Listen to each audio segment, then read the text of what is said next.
প্রথমত হচ্ছে আমাদের রেগুলার যে চ্যালেঞ্জগুলো আছে এই চ্যালেঞ্জের কোনো জায়গায় একটু বেড়ে যায় এই সময়। কারণ হচ্ছে রেগুলার সময় আমাদের ওয়ার্কফোর্সটা 100% থাকে, কিন্তু এই ঈদের সময় কিন্তু ওয়ার্কফোর্সটা একটু সীমিত থাকে।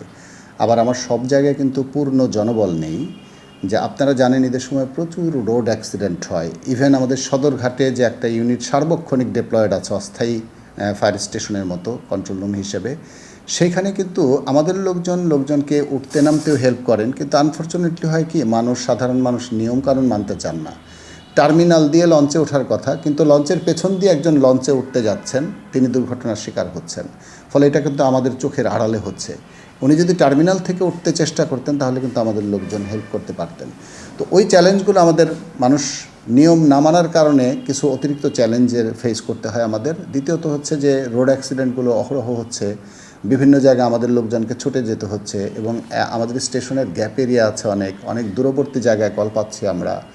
আর নিয়মিত চ্যালেঞ্জ যেগুলো, যে দুর্ঘটনাস্থলে যাওয়ার পরে মানুষের একটা অতিরিক্ত ভিড় থাকে, আমাদের স্বাভাবিক কাজকর্ম ওইখানে একটু ব্যাহত হয়।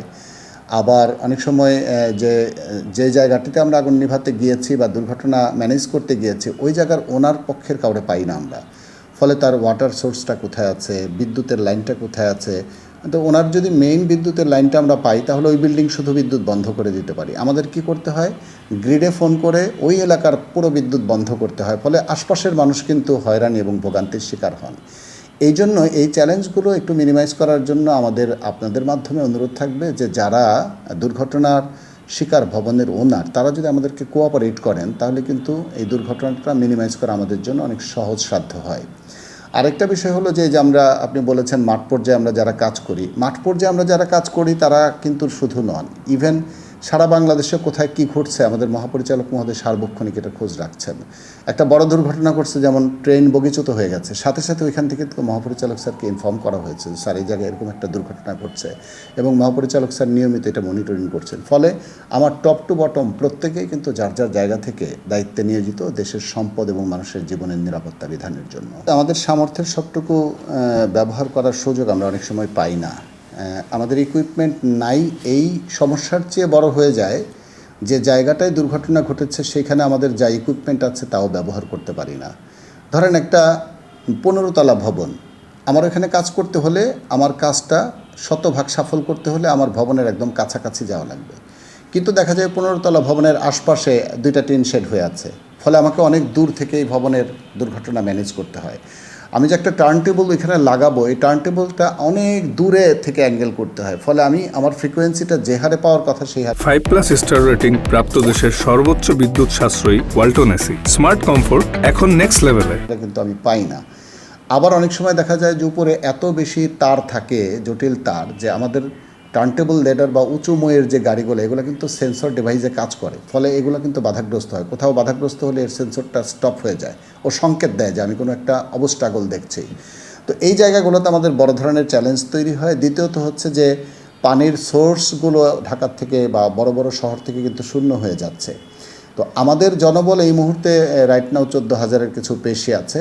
এই জনবলকে 31,000 উন্নীত করার জন্য একটা পরিকল্পনা নেওয়া হয়েছে, এবং ইতোমধ্যে 20টা নতুন ফায়ার স্টেশন, এর মধ্যে কিছু আছে বিদ্যমান ফায়ার স্টেশনের পুনর্নির্মাণ, এবং নতুন ফায়ার স্টেশনের জন্য 20টা ফায়ার স্টেশন নির্মাণে একটা প্রকল্প একনিকে অনুমোদন হয়েছে।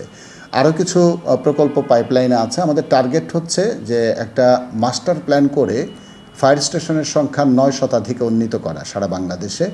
এজন্য আমরা কাজ করছি, এবং আপনারা জানেন যে বাংলাদেশের যে জনঘনত্ব এবং অবকাঠামোগত এত বেশি ঘনত্ব, আবার বেশ কিছু অনেক অবকাঠামোই অপরিকল্পিতভাবে গড়ে উঠেছে। তো এই সুযোগে আমি আপনার মাধ্যমে মানুষের কাছে একটা পরামর্শ দেব, সেটা হচ্ছে যে ভবন নির্মাণের সময়, নির্মাণের আগেই যদি আপনি একটু পরিকল্পনা করেন যে আমার ভবনটা বাংলাদেশ ন্যাশনাল বিল্ডিং কোড এবং ফায়ার সার্ভিসের প্রচলিত বিধান মেনে আমি করব, তাহলে কিন্তু একটা নিরাপদ ভবন হলো আপনার। একজন শিশুকে, আমরা যেমন সদ্যজাত শিশুকে চাই একটা নিরাপদ এবং স্বাস্থ্যসম্মত একজন শিশু জন্মগ্রহণ করুক, ভবনের ক্ষেত্রেও সেটা আমাদের চাইতে হবে। একটা ভবন গড়ার সময় নিরাপদ করে গড়তে হবে। এরপর আপনি কি করবেন, ভবনে যখন কোনো বাণিজ্যিক কার্যক্রম শুরু করবেন কিংবা বসবাস শুরু করবেন, তখন এই ভবনে ফায়ার সেফটি প্ল্যানের যে শর্তগুলো আছে সেগুলো ইমপ্লিমেন্ট করেন। এটার জন্য 1 থেকে 2% অতিরিক্ত টাকা খরচ হবে, আপনার ভবনটা কিন্তু গঠনগতভাবে নিরাপদ হয়ে গেল। এরপরে মাঝে মাঝে কী করতে হবে, এই যে ভবনে আমি সরঞ্জাম রাখলাম অগ্নি নির্বাপনের, এইটা মাঝে মাঝে অনুশীলন করতে হবে। তাহলে দেখা যাবে ওই ভবনে অগ্নি দুর্ঘটনার সংখ্যা কমবে, নাম্বার 1। নাম্বার 2 হচ্ছে যে সংঘটিত যদি অগ্নি দুর্ঘটনা হয়ও, কোনো দুর্ঘটনা ঘটেও, দেখা যাবে যে সম্পদ এবং জীবনের হানিটা সীমিত রাখা যাবে। তো এই জন্য আমাদের পরিকল্পনা মাফিক কাজ করতে হবে, তাহলে ফায়ার সার্ভিস আপনার কাছে বড় ধরনের একটা হেল্প পেল। আবার অনেক সময় হয় কি যে ঘটনাস্থলে আমরা পৌঁছানোর পরে মানুষ হুড়োহুড়ি করে আমাদের জিনিসপত্র টানতে থাকে। আমাদের যে ডিভাইসগুলো আছে এটা একটা সুনির্দিষ্ট নিয়মে কানেক্ট করতে হয়, যেমন আমাদের হোজ রেল যেটা দিয়ে পানি যায় অনেক দূর থেকে, এটা মেল কপলিংয়ের সাথে ফিমেল কপলিং অ্যাটাচ করে করে বড় করতে হয়। লোকজন টেনে অনেক সময় হয় কি 2টা মেল কপলিং এক জায়গায় নিয়ে আসে, ফলে এটার কানেক্ট হয় না, ফলে এটা আমাকে রিঅ্যারেঞ্জ করতে আবার একটা লম্বা সময় ব্যয় হয়।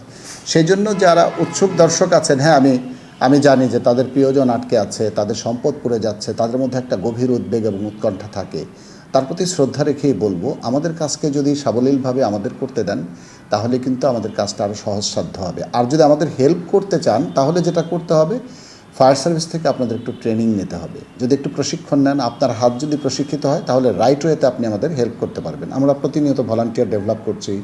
আমাদের 3টা কোর্স চলছে, পিজিডি কোর্স, তারপরে fire safety manager course, occupational science course.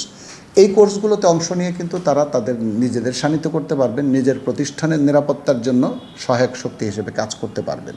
তো সেই জন্য আমরা মনে করি যে আমাদের চ্যালেঞ্জ কমানোর জন্য আমাদের পক্ষ থেকে এবং যারা এই দুর্ঘটনার শিকার হন তাদের এন্ড থেকে উভয় পক্ষ থেকে কোঅর্ডিনেশন থাকা দরকার।